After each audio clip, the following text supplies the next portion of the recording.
is an age-old thought in shonen anime and shonen manga that the earlier your story came out, the less stolen that it is. See, because usually when it comes down to things like, oh, this mangaka stole this part of their story from somewhere else, usually that somewhere else is in reference to a manga that's older than the manga we're talking about stealing things. That is to say, if you're releasing a manga right now in 2024, if your manga is even remotely similar to a manga that came out in 2013 or 2020 or really anytime before currently right now, people will look at that piece of art and say, oh yeah, it's probably stolen from so-and-so. And we see these kinds of allegations thrown around all the time. In fact, the bigger and more popular your manga or anime becomes, the higher chance that somebody's gonna look at it and say, that one aspect of that anime or manga seems vaguely similar to this one aspect of an anime or manga that came out 20 years ago. And this is doubly true when you consider the fact that anime and manga really got a worldwide level of popularity with the advent of the big three. And now that the big three are either over or currently into their final parts, now that there's more manga and anime released every single year than every other year previous, there's a lot of people who look at these new anime and manga that are being created every single year and go, kind of reminds me of the big three. And thus people will tend to fall into two separate camps. Either people saying that new gen anime and manga that's coming out that reminds them of old gen anime and manga is either stealing from that old gen, or the other camp is people who say that it's being inspired by old gen anime and manga. And while these allegations of either theft or inspiration are not rare, they're becoming exceedingly less and less rare by the year. See, we are currently in what I would refer to as the golden age of anime and manga. More anime has come out since 2010 than every single year prior to that. That is, if you start at the dawn of time and go all the way up to 2010, there are more anime made from 2010 to 2024 than that entire time period. And while obviously a lot of you are going to be like, well, yeah, we didn't start making anime until the 1960s. Like, sure, technically we didn't start making what people would conceptualize as anime until the 1960s. Technically, The Dull Sword, a short film made in 1917 in Japan, is the first ever anime. So we're talking 100 years of anime in Japan that has been dwarfed by 14 years from 2010 to 2024. And what's truly wild about that is that that fact came out, I think, 3 years ago. Basically, from 2010 to 2020, more anime was made than the rest of history. On top of that, the first real generation of incredibly talented animators, while old, are still animating in Japan, while a new, younger culture of animators that have been brought up loving anime is now just hitting the workforce. And the combination of these two different generations coming together to make masterpiece after masterpiece after masterpiece means that the anime world is as saturated as it ever might be, especially when you consider the fact that Japan has taken a very active approach to reestablishing what work culture looks like. That is to say that they're trying to destroy the idea of the Japanese workday being 18 hours long. And thus with the Japanese government trying to shut down on that kind of activity and a younger generation not willing to give their entire life to their job, it's a possibility that we may see in the coming years a slowdown of the release of anime. And thus it is a possibility that truly right now we are being exposed to as much anime as physically possible. And because old anime and manga that get released don't just disappear after a year or so, it's only natural that we would see some repeated tropes, some similar characters, some similar powers, and even some similar plot lines. Because if you told 100 people to write a story, a couple of their stories, even if they hadn't read the other people's stories, would end up somewhat similar, especially if those people grew up in the same place. See, certain cultures are mystified by certain things. Native American cultures were mystified by buffalo, wolves, the moon. Chinese cultures were mystified by monkeys, tigers, pandas. Modern day Japanese cultures are mystified by samurais, ninjas, even dragons. And thus, if you told 100 Japanese people, 100 Chinese people, 100 Native American people to write stories, those stories would roughly be based off the same things, because culture dictates the stories that we tell. And while some artists definitely take more inspiration from past stories than others, no artist is immune to it. See, because while mangakas like Masashi Kishimoto, the author of Naruto, are widely known to be somebody who takes a large amount of influence from past stories of Japan, today I'd like to show you that Kishimoto is not alone in that regard, that even Eshiro Oda, considered by many to be the greatest mangaka of all time, either stole or was inspired by an entire story from Japanese folklore. And that story is almost told in a one-to-one retelling in one of arguably his least popular arcs. Yes, that's right, ladies and gentlemen, everybody steals, even Oda. And today I'm gonna make that abundantly clear to you, because today we're talking Oda Stole Fishman Island. So before we get to talking about grand theft, ladies and gentlemen, please, for me, like this video, subscribe to the page, and hit that noti bell. And if you love the idea of me talking about One Piece and all other anime, then you're gonna love my anime podcast, The Talkers Anonymous, where me and Danny Mata break down everything that happened in anime. This week, it's available on YouTube, Spotify, and Apple Podcasts. And if you want to look like you just robbed the super sick swag store, go ahead and meander into my merch store, talkersanonymous.net, where you can pick up some of the greatest anime t-shirts, sweatshirts, and sticker packs known to man. Plagiarism. It's probably something that we were all yelled at or warned about throughout our days in school. For those of you who are roughly my age, you'll know that we had access to the internet and things like Wikipedia that we could copy into our own papers. However, if you were simply copying and pasting articles from Wikipedia over to your paper and reformatting them, you would get caught. However, so long as you did something like I did, which was keep my paper open on half of my screen and a Wikipedia article that I was copying open on the other half of the screen, and then write that Wikipedia article out with different words, you wouldn't get caught. And quite honestly, the necessity to find synonyms for words that weren't in the Wikipedia article taught me more than any, and I'm gonna have to say this one slowly, thesaurus could have. Nowadays, I assume it's much harder to cheat with AI tools and all that. And I know in college we had a thing where we would turn in our paper and it would tell the teacher and us how much was plagiarized. So yeah, the days of cheating, at least when it comes to writing papers for school, might be behind us. But are those days done for mangakas? Well, it's hard to say. Because while yes, there is definitely more people throwing around allegations that things like Black Clover are a hollow copy of Naruto, it's no easier to prove that than it ever was. On top of that, this isn't a modern day issue. Because like I've already said, there is a plethora of new anime coming out every single year, and that new anime is always going to be compared to old anime, even back in the day. During the oldest days of what could be considered shonen anime, things like Astro Boy and Fist of the North Star took heavy influences from other existing pieces of media. However, just because there wasn't a lot of anime and manga to be inspired by doesn't mean that there wasn't other pieces of Japanese media that these early shonen could be inspired by. And thus, instead of being inspired by other anime or manga, they were inspired by Japanese folktales or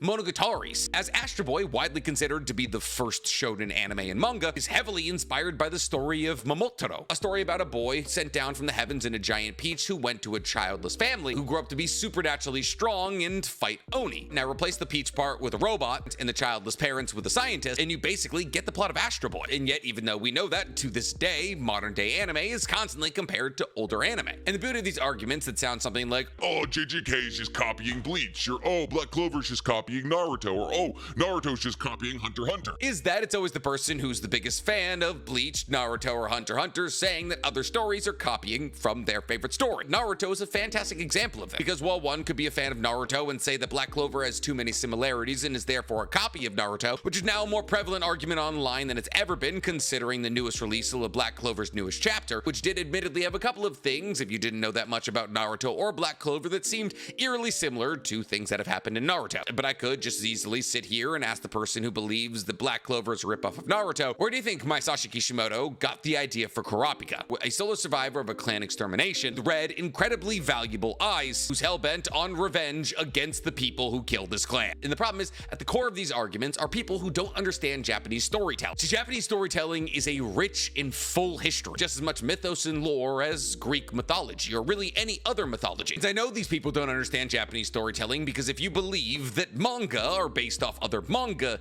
then you don't know a lot about Japanese folktales, monogatari, or ancient religions. See, because manga aren't based off manga. Manga are based off all those other things. And because they're based off of all those other things, there's gonna inherently be similarities. And while this might be obvious for historical anime like Kingdom or Golden Kamuy, it really applies to any popular manga. See, Naruto is probably the most well-known story for stealing these folklore tales, as characters like Jiraiya, Orochimaru, and Tsunade are all admittedly directly stolen from a monogatari known as The Tale of the Gallant Jiraiya. Kage is also inspired by a story about a girl who was born inside of a bamboo woodstock, and when she's cut out of it, it's revealed that she's a princess of the moon, to which she eventually returns to. And the Otsutsuki, well, at least Oroshiki, Kinshiki, and Momoshiki are all based off 3 folklore heroes from Japan: Momotaro, Kintaro, and Urashima Taro. And not only are their names based off those things, but also all of their abilities. And thus Kishimoto is usually pointed at as somebody who takes a lot of their storytelling from other sources. But let me tell you right now, he is not alone, as Eshiro Oda, the mangaka of One Piece, falls into the same trappings. Today we're going to be looking at one of Eiichiro Oda's least popular arcs of all time, the Fishman Island arc. And while the Fishman Island arc is definitely one of Oda's least popular arcs, it's also considered to be one of his most inventive. See, because while the other arcs usually revolve around the Straw Hats or the people around the Straw Hats ending up at different islands, the Fishman Island arc has them deep underwater. And the hype revolving around Fishman Island is real. For hundreds of chapters, the Straw Hats are looking for Fishman Island. Sanji wants to go to see beautiful mermaids. Luffy wants to go because it's a place of mysticism and probably some food-related other reasons. And Robin wants to go because there's possible poneglyphs there. And when we get there, it's revealed that Fishman Island is truly everything we could have ever wanted. It's a safe haven for the fish people, an underwater kingdom protected by Whitebeard. It's a halfway point to the Grand Line. You need to have your ship painted in bubbles to get there. It's pretty easy to understand why we as viewers would be hyped around the idea of going to Fishman Island. But Fishman Island wasn't Oda's idea. In fact, it's not even really his story to tell. See, the entirety of the Fishman Island arc is actually loosely inspired by the tale of Urashima Taro, also known as the Immortal Fisherman. And in this story, Urashima Taro, a fisherman, sees a turtle on the beach. But the turtle is being harassed by a group of children, and so Urashima Taro goes over to the children and shoos them away, and thus saves the turtle. But what Urashima Taro doesn't realize until saving the turtle is that this is a magical turtle, a time-traveling turtle. And after being saved, this magical time-traveling turtle tells Urashima that it would like to thank him, and it would like to dole out those thanks to Urashima in the form of bringing him to the Ryogojo. Now, when I say Ryogojo, that should sound vaguely familiar, because Fishman Island in Japanese is referred to as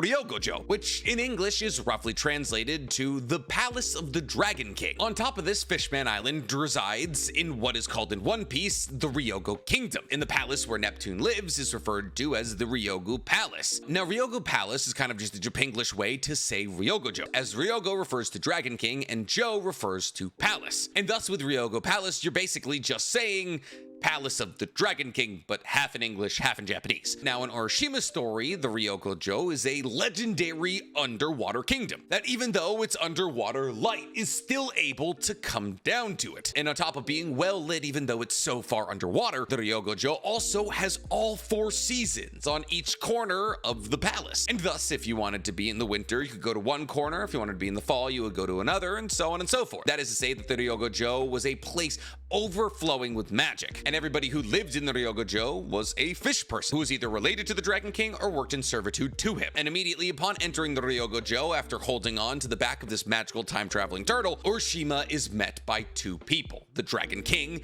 and a small turtle. However, after Urashima begins to converse with the Dragon King, the small turtle turns into the princess of the Ryogojo, Otohime. And Otohime is exactly how you think she is. That is to say that she's a fish person who has a large piece of fabric that floats over her head in kind of a half circle. Otohime in Urashima's story, for all intents and purposes, looks the exact same as she does in One Piece. However, the only difference between Urashima's story and One Piece is that Otohime is the queen of the Ryogo Kingdom in One Piece because she married Neptune, and in Urashima's telling, she's the princess of the Ryogojo because she is the daughter of the Dragon King. But same name, same character design, royalty within the Ryogo Kingdom.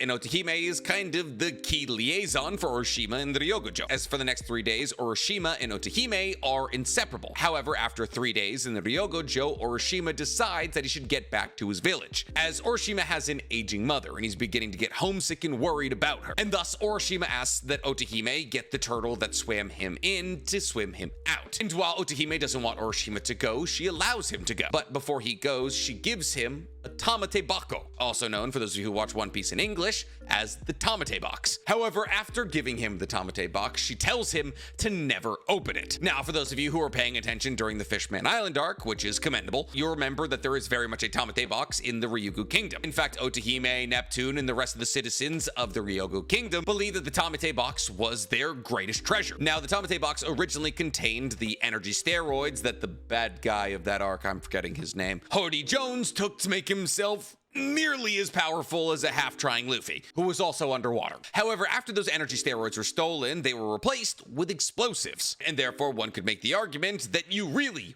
really don't want to be the one to open the Tamate box. And in fact, one can make the argument that you didn't want to be the one to open the Tamate box when there was energy steroids in there. As while the energy steroids were able to give you a temporary boost to strength and speed, taking too many would age you rapidly. That's what happened to Hody Jones, and that's why at the end of his energy steroid usage days, he's old, decrepit, and has white hair. And aging is a central point in Urashima's story, so keep that in your mind. So Otahime calls the turtle that brought Urashima to the Ryogoju to his side, and thus Urashima had his ride back. He then, after bidding farewell to all the fish people that had been incredibly nice to him, began his journey back to the beach where he had saved this turtle originally. However, when Urashima gets back to the beach, he realizes that everything looks different. He sees some other fishermen on the beach and he runs up to them and asks if any of them know the name Urashima. To which they respond, there was a story about a man by the name of Urashima who had been lost at sea hundreds of years ago.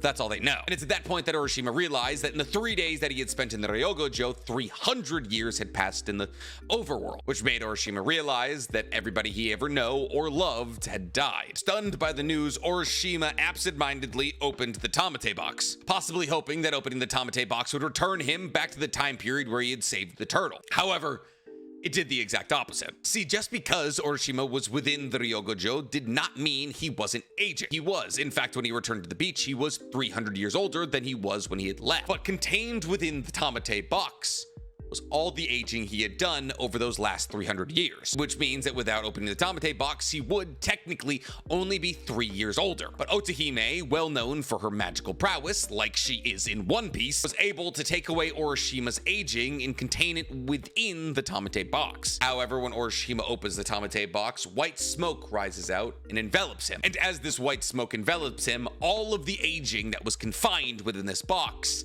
hits him all at once. He slumps his back forward, he grows a long white beard, he gets very old very quickly. And as he went through this aging, Otahime's voice echoed across the ocean and tells him, "I told you not to open that box because within it contains your age." And all of this is very obviously exactly what the Tamate box in One Piece is based on. Because, well, obviously, within the Tamate box in the Urashima story, there's no energy steroids. Hody Jones does age himself by taking these energy steroids over and over and over again, until eventually he's signed away the entirety of his life by accessing the contents of the Tamate box. However, the reference could be drawn more closely to what ended up in the Tamate box after the energy steroids. Because with the opening of the Tamate box, Urashima seals his fate to die right then and there on that beach. Nobody lives to 300. And the same could be said for anybody unfortunate enough to open the Tamate box after the energy steroids were replaced with explosives. In fact, it was the opening of the Tamate box during the Whole Cake Island arc that not only destroyed the entirety of the Whole Cake Chateau, but also saved all of the Straw Hats. And thus, if Big Mom had happened to open the Tamate box and tanked that explosion to the face, well, they probably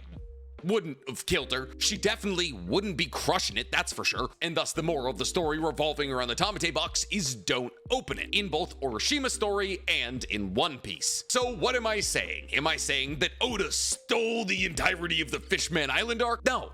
God, no. Yes, the character of Otahime, the concept of the Tamate box, and the name, the Ryogo Palace, are all taken directly from Urashima's story. But that doesn't mean that they were stolen. Oda was simply inspired by these stories. And technically, I bet a lot of you, up until this moment, didn't know the story of Urashima Taro. And it's not like the author of this story is gonna get really upset if it gets stolen. It's public IP, the author has been dead for almost 1,000 years. No one is making money off this story, which is told through the mediums of wooden paintings. Oda took this story of Urashima Taro and melded it with the traditional story of Atlantis, all while giving it his signature One Piece spin. And that is what good storytelling is. Identifying things from either current or past pop culture that you can spin into your own story and retell with your own flair. And while Fishman Island arc isn't great, it doesn't make what Oda did any worse or any better. And genuinely, what Oda did here, being inspired by the past and putting his own twist on it, is what any popular anime or manga does every single chapter. I can make a video breaking down how every single anime or manga you've ever consumed is inspired by other content, because shonen anime and manga are not original. Even Sabuki Bisco, what I believe to be one of the most imaginative and inventive anime and manga to come out in the last